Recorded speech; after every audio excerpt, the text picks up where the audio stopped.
vlog-vlog yang kecil yang kita sebut dengan vlog biologis ya.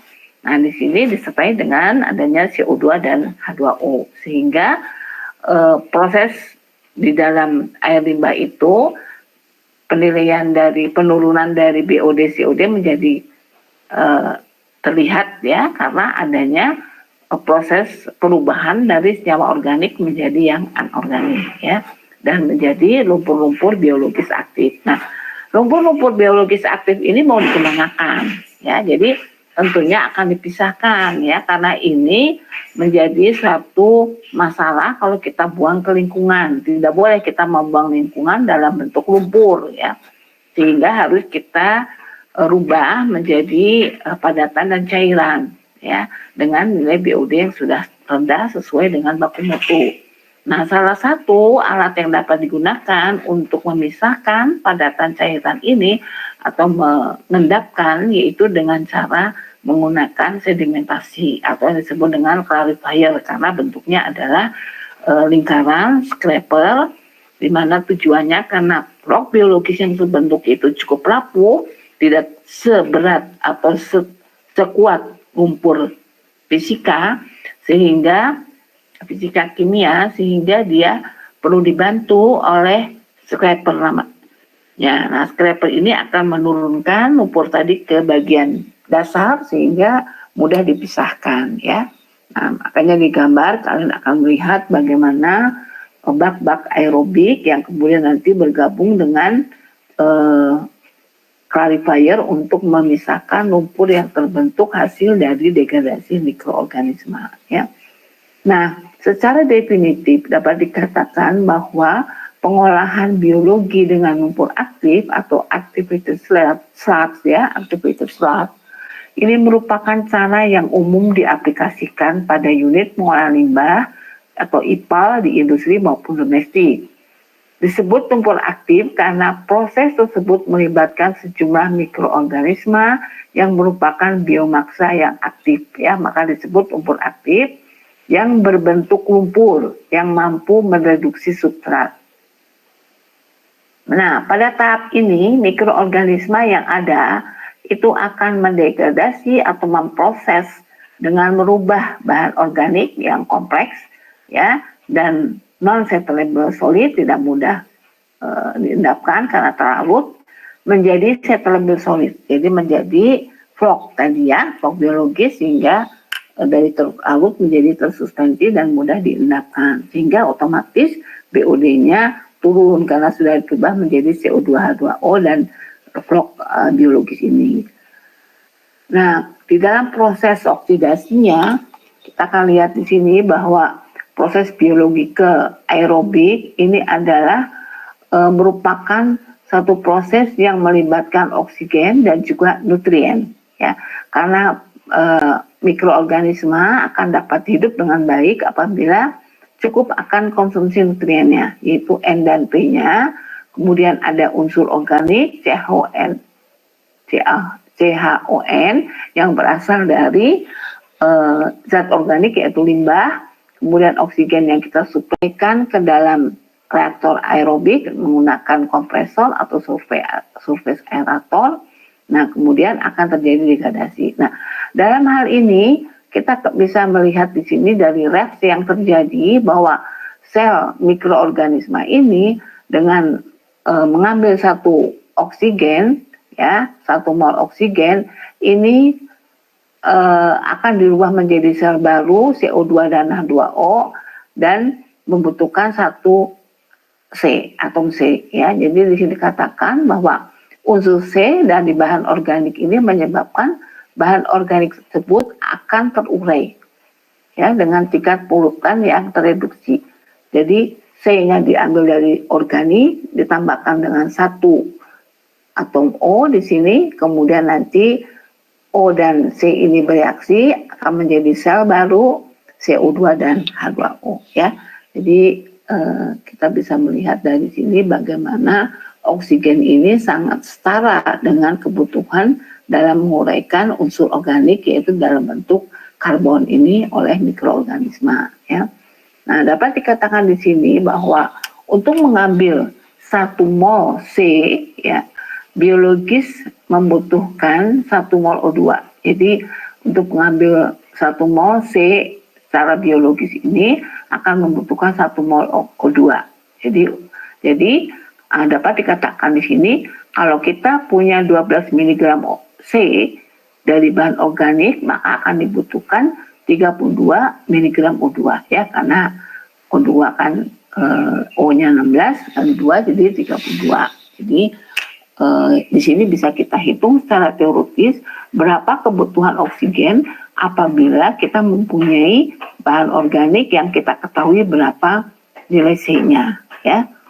C-nya berapa gram, kemudian kita bisa hitung perkiraan berapa kebutuhan oksigennya.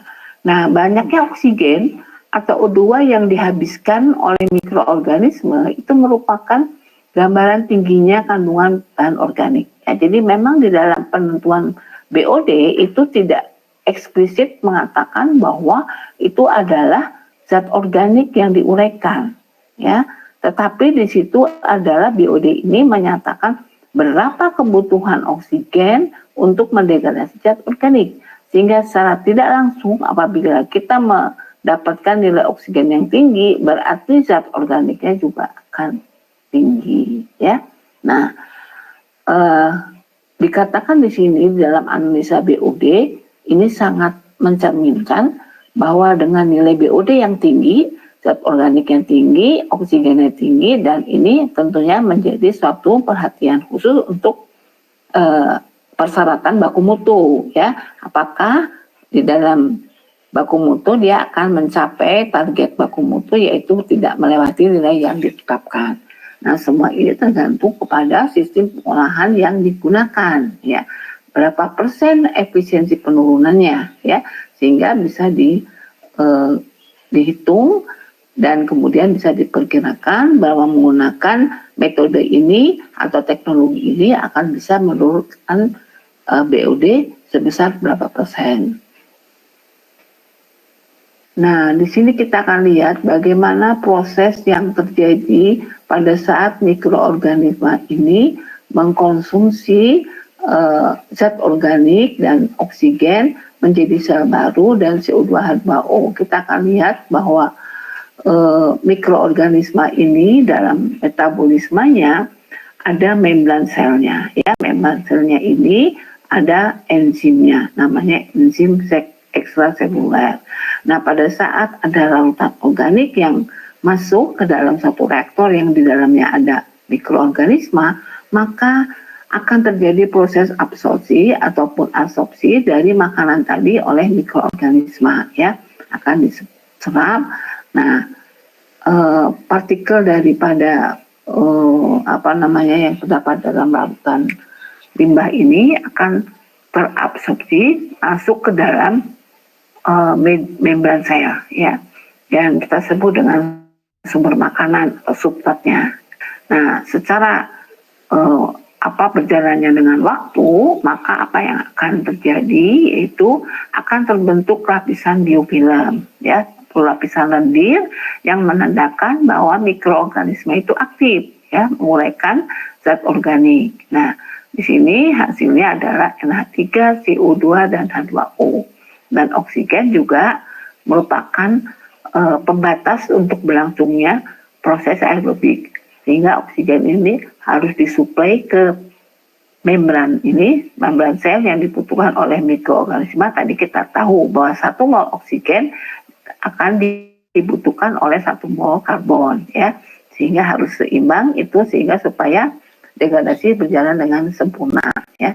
Nah, kemudian pada saat dia mendegradasi menjadi CO2, H2 dan H3 juga akan terbentuk sel baru. Demikian seterusnya sehingga proses metabolisme ini berjalan dengan baik, dapat menurunkan zat organik secara secara kontinu ya. Nah, di dalam sistem lumpur aktif yang akan kita pelajari itu di dalam tangkinya ada yang kita kenal dengan biomasa ya. Kalau kalian sudah praktikum aerob ataupun anaerob, yang dikenal dengan biomasa itu adalah tidak lain MLVSS ya, yang berasal dari MLSS. Kalau MLSS itu adalah lumpur yang semuanya ya, lumpur yang ada bukan hanya bukan hanya konsentrasi mikroorganisme. Kalau MLVSS adalah khusus untuk mikroorganisme. Nah, di dalam tangki aerasi ini ada yang namanya parameter MLVSS, yaitu parameter yang mengindikasikan berapa konsentrasi mikroorganisme pendegradasi yang ada di situ. Kemudian adanya udara atau oksigen juga yang dimasukkan harus sesuai dengan konsentrasi yang dibutuhkan. Jadi tidak boleh lebih besar dari 4 mg per liter. Karena lebih besar dari 4 mg per liter ini akan mengganggu sistem degradasi karena adanya terangkatnya lumpur yang sudah bentuk ke permukaan dan ter-dissolve keluar.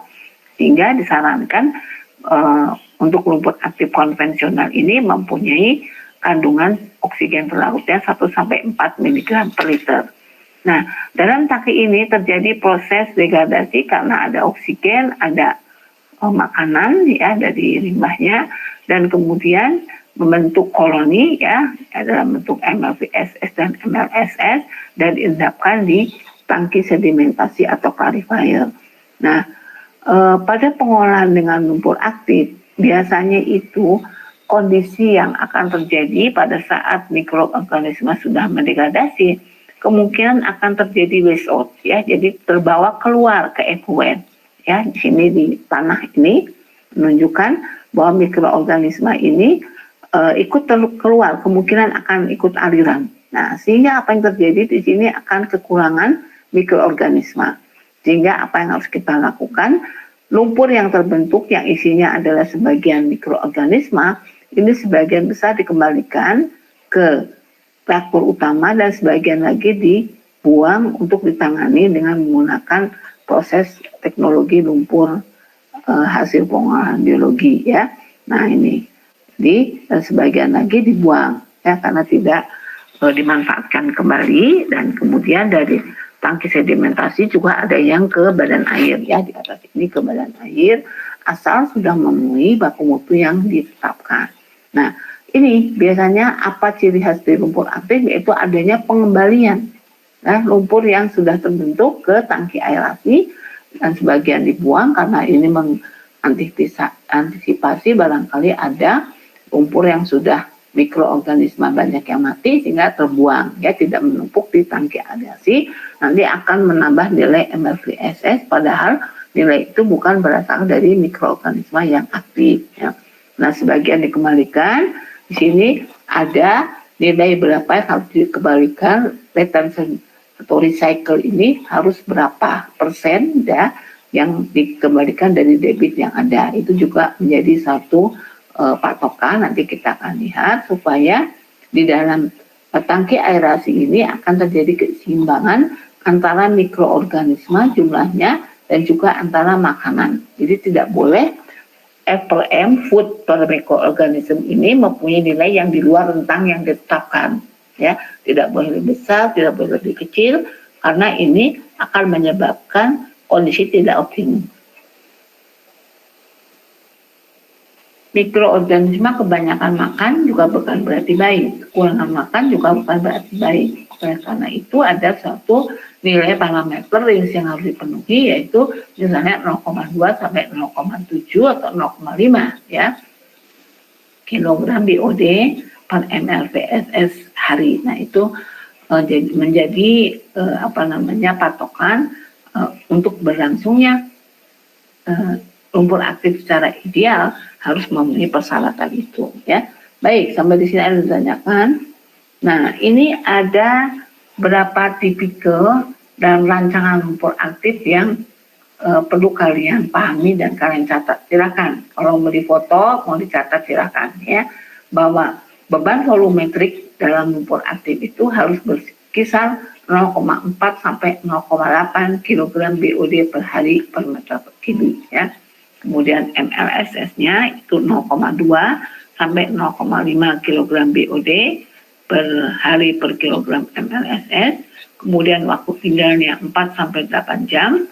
Recycle-nya yang tadi disampaikan 50 sampai 100%, tapi biasanya 50 sampai 60% yang mencapai kondisi yang terbaik untuk suatu proses lumpur aktif. Kemudian suplai udara, cara aerasi atau difusi itu sebanyak 50 sampai 95 meter kubik per kilogram BOD yang disisihkan atau BOD yang diuraikan.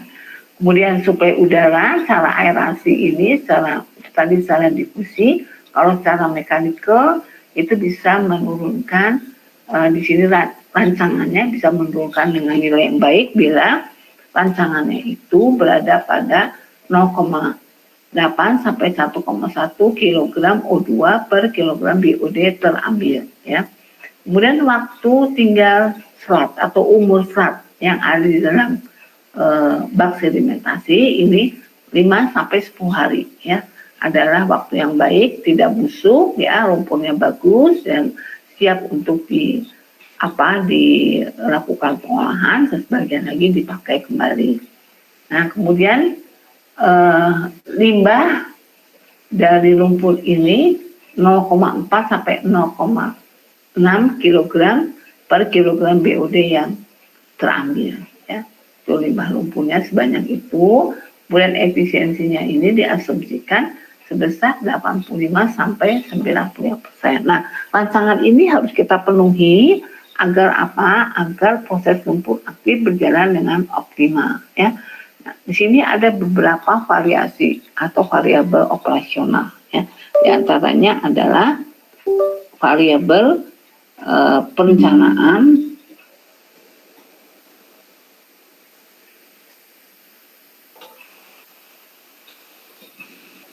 di antaranya adalah, masih terdengar suara Ibu?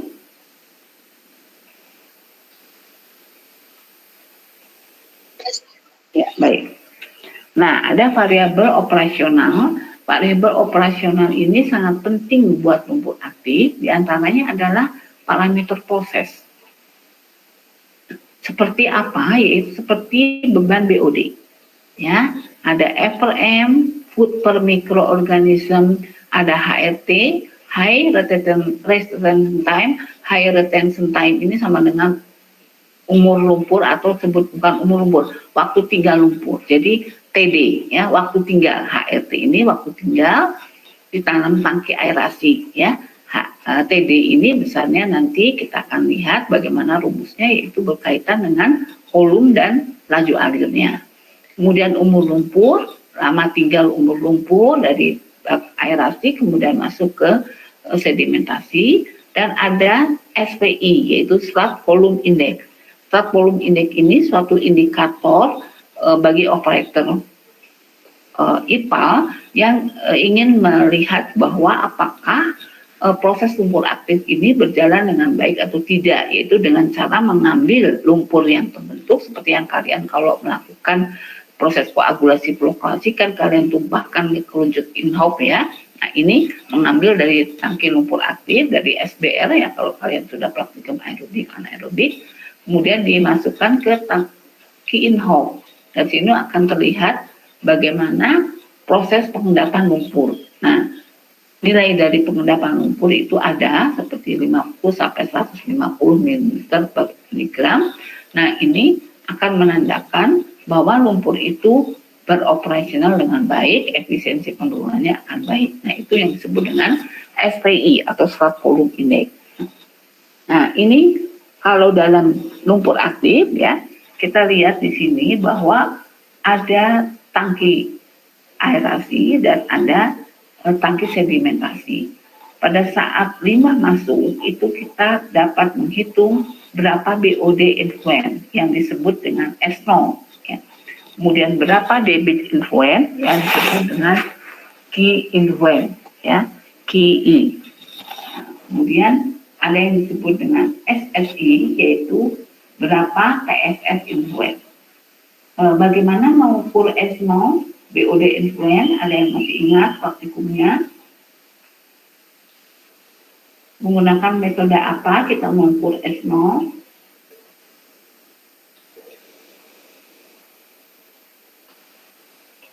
Ya, yang sudah praktikum hampir semua sudah praktikum, tinggal 2 kali lagi kita pertemuannya. Coba yang sudah analisis BOD siapa?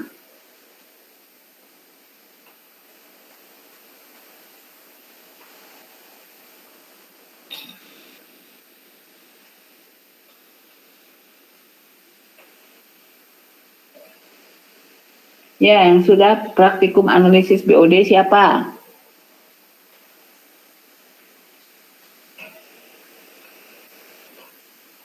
Belum ada?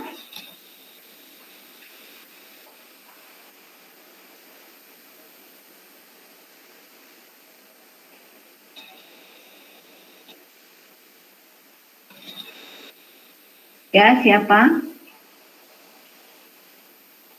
Coba wakilnya saja siapa? Yang sudah praktikum BOD. Kelompok berapa? Alicia sudah praktikum BOD.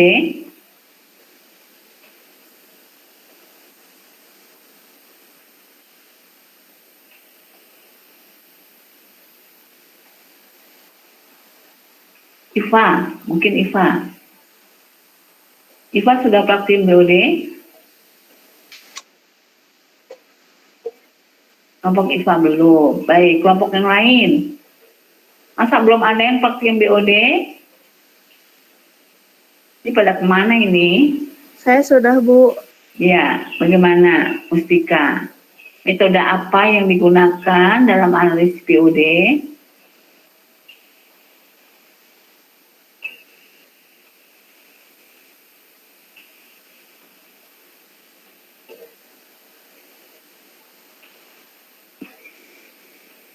Karena melakukan apa waktu analisis BOD?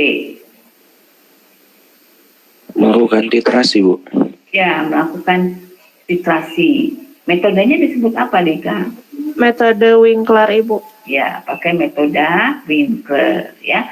Nah, jadi dengan metode Winkler, air limbah yang akan kita umpankan ke tangki lumpur aktif, kita hitung dulu, yaitu dengan menggunakan metode titrasi tadi ya.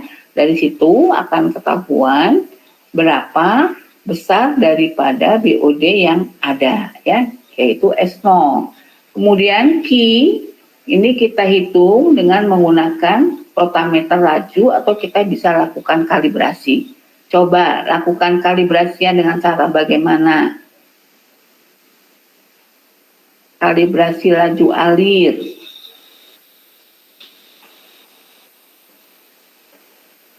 Yang sudah praktikum sedimentasi, filtrasi, pasti tahu.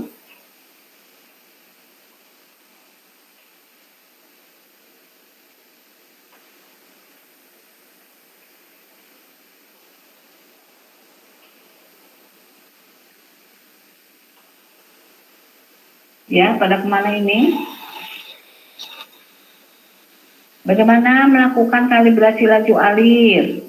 Praktiknya belum selesai, ya masih ada 2 kali lagi, masa sudah lupa? Ayo silakan. Siapa?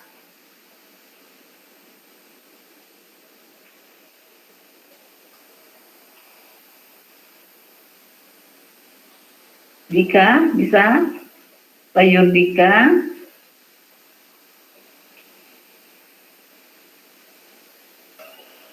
Ada kemana ini semua ini?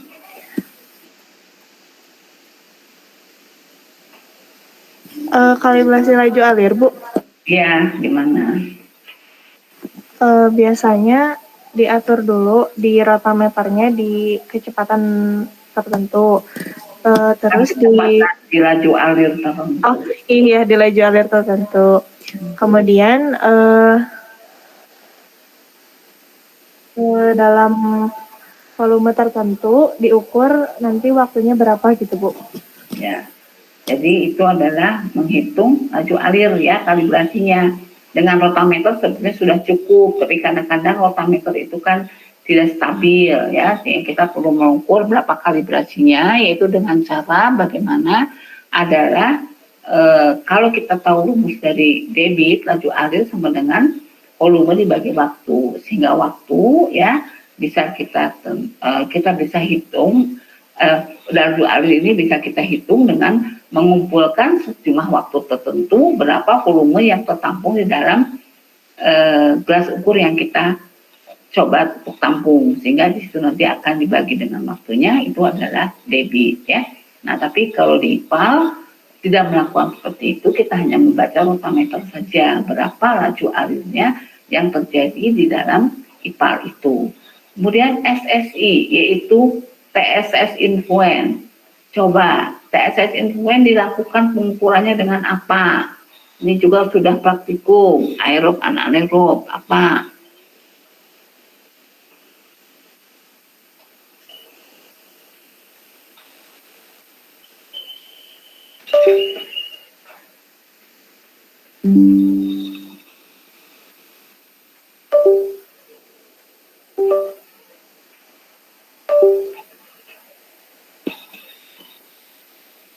Ya.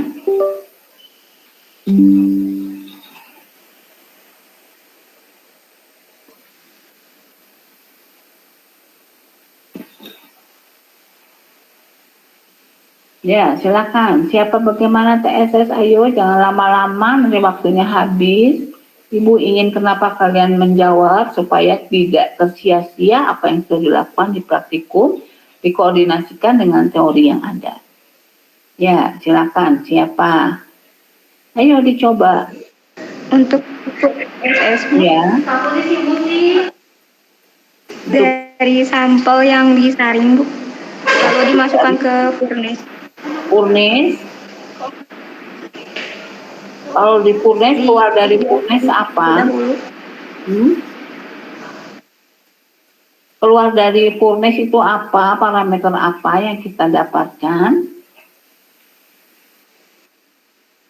MLPS. Sedangkan kita apa yang tadi Ibu pintakan? Kalau TSS dari oven, Bu.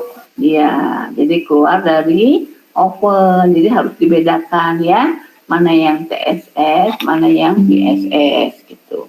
Nah, jadi yang tadi yang TSS tadi adalah parameter yang kita analisis dengan cara melakukan penyaringan dan kemudian kita masukkan ke dalam oven 105 selama 1 jam, sehingga kita tahu berapa nilai TSS-nya, yaitu di sini yang namanya SSI. Ya, paham semua ya. Jadi C0 dari BOD, Q dari laju alir dengan rotameter, SSI adalah dengan menggunakan oven. Nah, ini masuk ke dalam tangki aerasi. Nah, di sini akan terbentuk vlog-vlog biologis akibat dari penguraian mikroorganisme yang Ibu sampaikan tadi, dari organik yang terlarut menjadi tersuspensi. Dari mana organiknya? Dari senyawa limbah yang masuk ke dalam tangki ini. Nah, di dalam tangki ini apa yang harus kita perhatikan adalah berapa besarnya nilai MLSS ataupun MLPSS yang harus dipenuhi di dalam tangki aerasi ini agar mikroorganisme itu dapat dikatakan siap mendegradasi. Ya, jadi ada nilai range-nya harus berapa. Kemudian F per M juga di dalam tangki aerasi ini harus dipenuhi, yaitu food per mikroorganisme yang tadi kita sudah bahas ya, harus mempunyai kisaran nilai berapa sehingga tidak terjadi ketidakseimbangan antara jumlah makanan dan jumlah mikroorganisme yang ada ya. Nah, hasil dari proses degradasi yang terbentuk lumpur itu diendapkan di dalam tangki sedimentasi. Dikatakan tadi sebagian diresirkulasi dan sebagian dilakukan pembuangan ya, yang disebut dengan excess fat.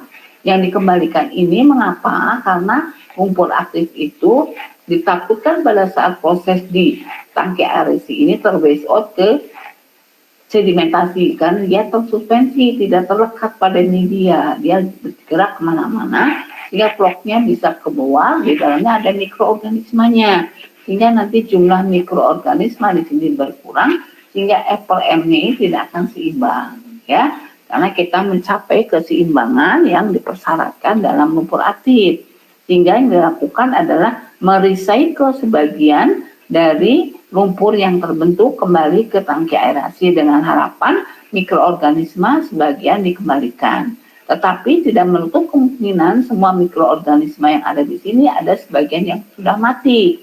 Nah, makanya di sini dibuang ya, supaya tidak menumpuk di dasar tangki ini dan terhitung sebagai MLVSS atau MLSS ya. Nah, yang keluar dari tangki aerasi ini adalah BOD, kemudian laju alir juga kita bisa ukur, kemudian SSE yaitu TSS dalam effluent ya. SE ini adalah BOD, kemudian TSS ya, kemudian laju alir. Nah, di sini tinggal disamakan dengan baku mutu, memenuhi tidak persyaratan BOD TSS-nya ya. Kalau sudah memenuhi persyaratan boleh dibuang ke badan air. Nah, apa yang kita dapatkan dengan kita mengetahui berapa S0, berapa SSI, berapa SE, dan berapa SSE. Apa yang dapat kita dapatkan dari parameter ini di influent dan effluent? Kita bisa menghitung apa?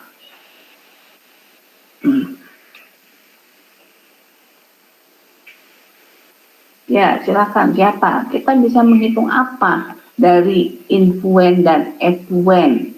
Ya, terhadap parameter yang ada di dalam lumpur aktif. Seperti di sini sudah disebutkan ada BOD dan ada TSS. Jadi kita kira-kira bisa menghitung apa?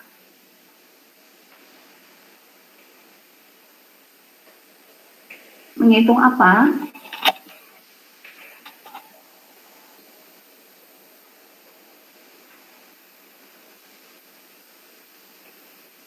Ada kemana ini? Ayo coba menghitung apa kita? Kita tahu BOD masuk, kita tahu BOD keluar, kita tahu TSS masuk, kita tahu TSS keluar. Apa yang bisa kita hitung dari sini? Target kita ngapain sih ngolah limbah? Target kita ngolah limbah itu untuk apa? Coba Rafael kemana? Nggak kelihatan. Ada nggak Rafael?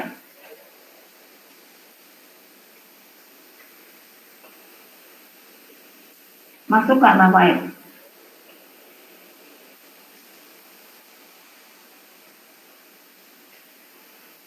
Oh nggak ada suaranya?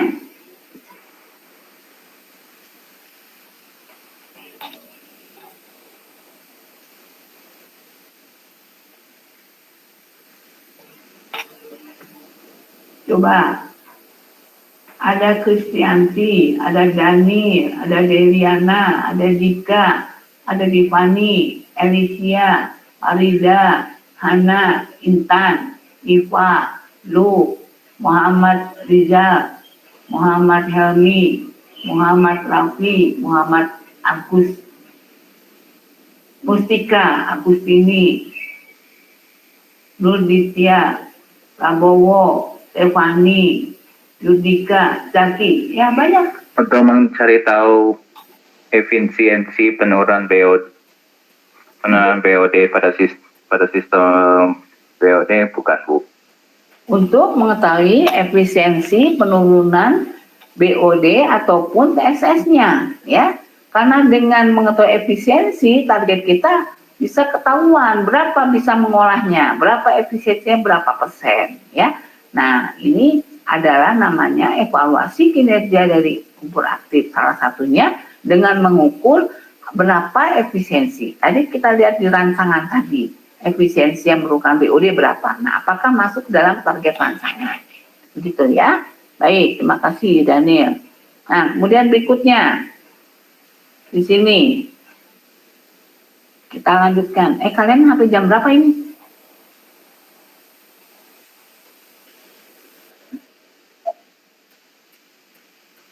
Oh, sampai, bukan, Ibu kuliahnya sampai jam berapa? Jam 12. Ya, baik. Nanti ada ya. Punya. Nah, kemudian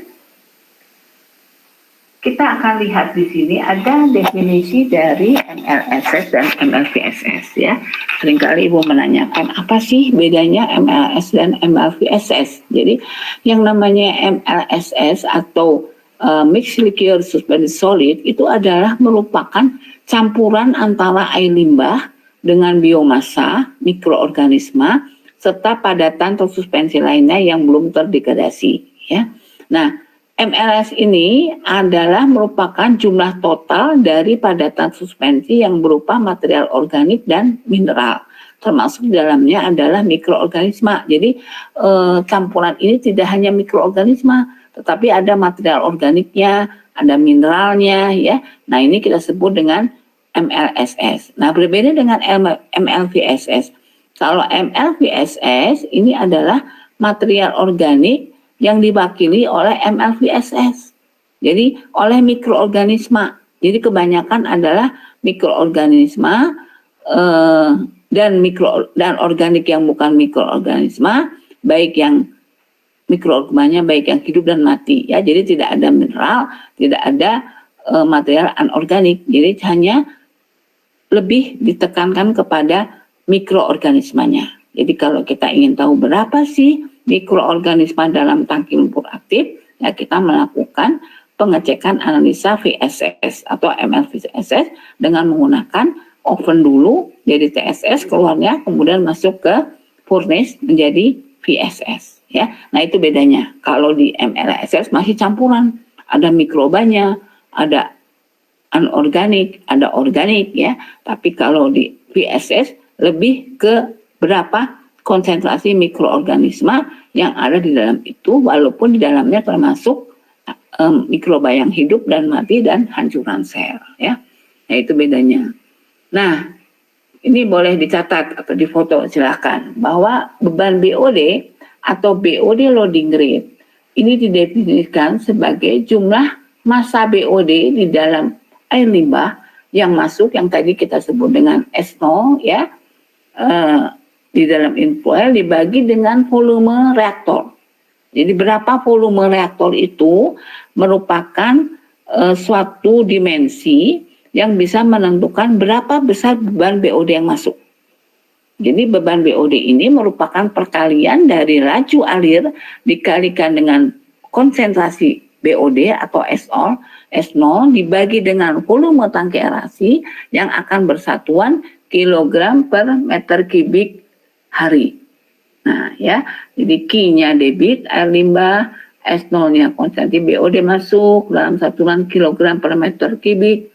Kalau BOD tadi dalam satuan meter kubik per hari, volume dalam satuan meter kubik. Jadi kita mendapatkan beban BOD itu adalah kilogram per meter kubik per hari. Jadi kita bisa menghitung kalau kita punya beban BOD, kita punya Q, kita punya S0, ya. Nah, di sini kita punya Q, kita tahu dari rotameter, kita tahu S0 dari analisis BOD, kita tahu berapa volume tangki aerasi dengan cara membagi debit dengan waktu tinggalnya, ya. Nah, mengalihkan debit dengan waktu tinggal jadilah volume. Nah, kemudian nanti dari sini maka kita bisa menghitung berapa beban BOD adalah Q kalikan S0 dibagi V sama dengan kilogram meter kubik per hari, ya.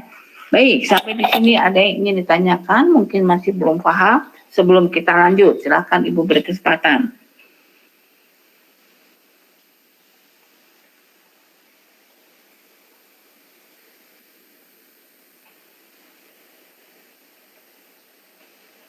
Sudah dipahami, ya? Baik, kalau dipahami, Ibu lanjutkan. Yang kedua adalah mengenai rasio F per M, atau yang sering dikenal dengan F per M ratio, ya. Ini merupakan parameter yang menunjukkan berapa jumlah zat organik atau yang dinyatakan dalam BOD yang dihilangkan akibat adanya mikroorganisme yang bekerja di dalam tangki aerasi dengan jumlah massanya di dalam bak aerasi atau reaktor. Jadi kita ingin melihat berapa makanan zat organik dalam bentuk BOD dan berapa mikroorganisme, ya, dalam bentuk VSS atau MLSS yang ada di dalam tangki aerasi. Ya, di sini bukan MLVSS tapi kita nyatakan dalam MLSS karena mikroorganisme di dalam tangki aerasi bercampur dengan zat anorganik dan mineral, maka kita sebut dengan MLSS. Jadi F per M ini adalah rumusnya laju alir dikali dengan pengurangan S0 debit pada saat masuk BOD-nya berapa, pada keluar tangki berapa BOD-nya, dibagi dengan MLSS yang diukur dengan menggunakan oven sama dengan TSS dikalikan dengan volumenya, yaitu merupakan pengalian dari laju alir dan waktunya, sehingga kita mendapatkan nilai F per M ya. Di sini satuannya apa? Silakan kalian mencoba dihitung. Coba satuannya.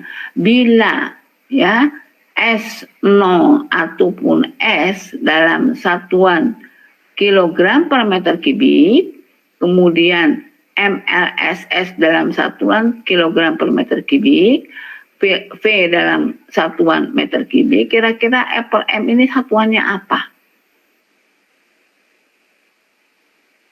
Coba dicoret-coret. Nanti yang sudah selesai bilang ke ibu. Apa satuan F per M? Jika kita dapatkan laju alir ini dalam satuan meter kubik per hari, S0 min S ini adalah kilogram per meter kubik, kemudian MLSS adalah sama kilogram per meter kubik, dan V adalah volume dalam satuan meter kubik. Jadi apa satuannya?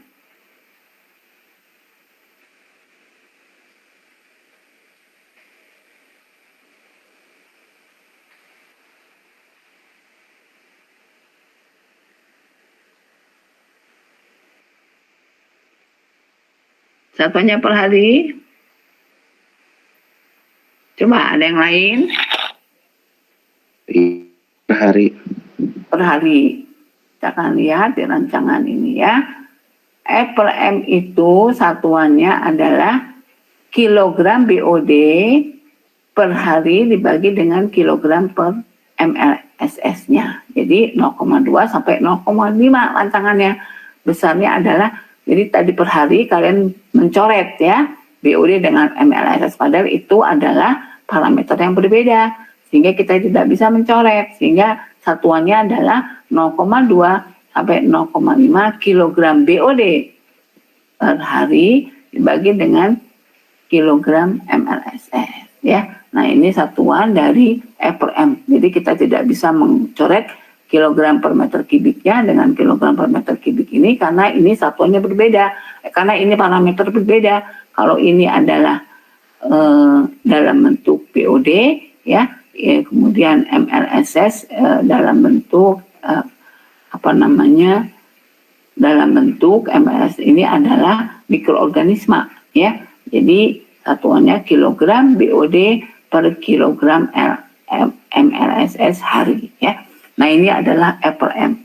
Nah, satu lagi di sini dikatakan bahwa F per M ini sangat penting. Ya, dikatakan bahwa rasio yang paling baik itu adalah berkisar 0,2 sampai 0,5 kilogram BOD per kilogram MLSS per hari ya. Nah, mengapa demikian? Karena pada nilai yang di luar rentang ini akan timbul beberapa masalah ya.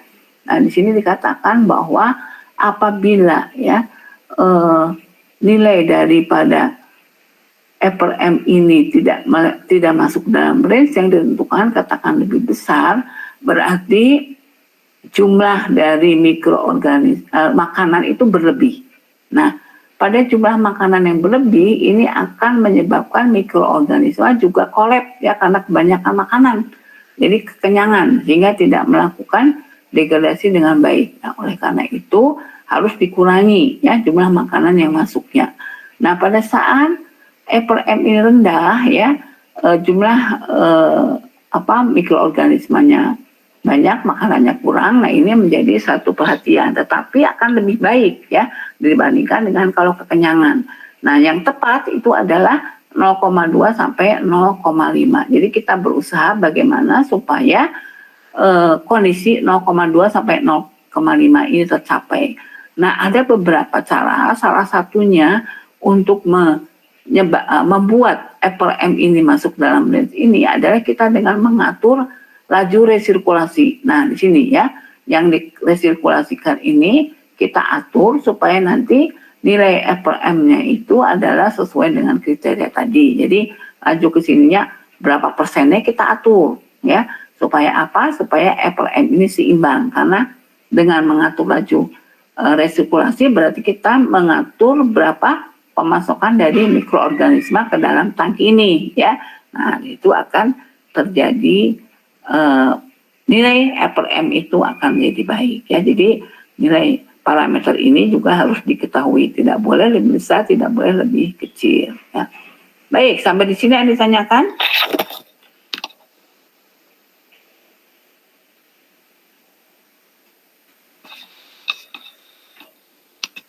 Sudah paham semua?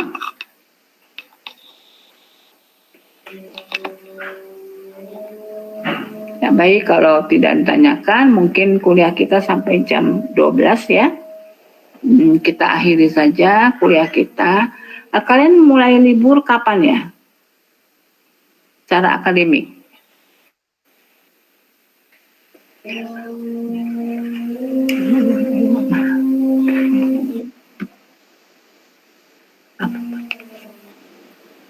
Tanggal 19. Oh, jadi berarti kuliah kita masih bisa satu kali lagi ya?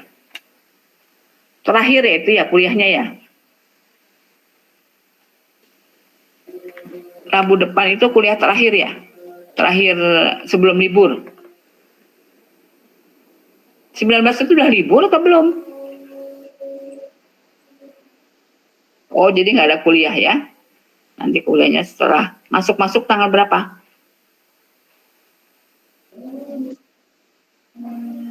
25 masih. Kan libur itu bukan libur. Tanggal 25. Tanggal 25-26 bukannya libur hari raya? Cuti bersama itu 21, 22, 23, 24, 25. Dan 26 ada 25 ya. 26. Masuk 27 kali ya?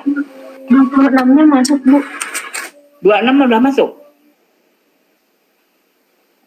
Kalau di kalender sini sih Ibu kalender Polban 26 itu masih libur. Tapi nanti kalian tanyakan lagi aja ya. Berarti praktikum masih ada besok dan besok saja ya, sekali lagi ya. Satu kali lagi nanti setelah libur ya. Ya. Ya udah. Baik, kalau tidak ada yang ditanyakan, kalian sudah paham semua. Kita akhiri saja kuliah hari ini.